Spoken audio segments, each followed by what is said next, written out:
તો ધંધુકાના સીમ વિસ્તારમાંથી કપાસની ચોરી કરવામાં આવી છે। કપાસની ચોરી થઈ છે, જેમાં સીમ વિસ્તારમાંથી રૂપિયા 98,000ના કપાસની ચોરી થઈ। અણિયાણી ભીમજી ગામની સીમમાં આ ચોરીની ઘટના બની।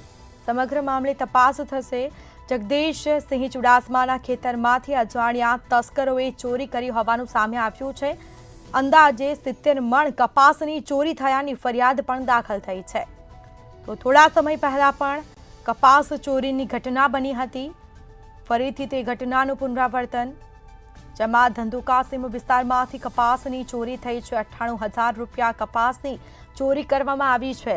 અણિયાળી ભીમજી ગામની સીમમાં ચોરીની ઘટના બની। સમગ્ર મામલે પોલીસ ફરિયાદ નોંધાઈ છે અને આ મામલે પોલીસે તપાસનો ધમધમાટ શરૂ કર્યો છે।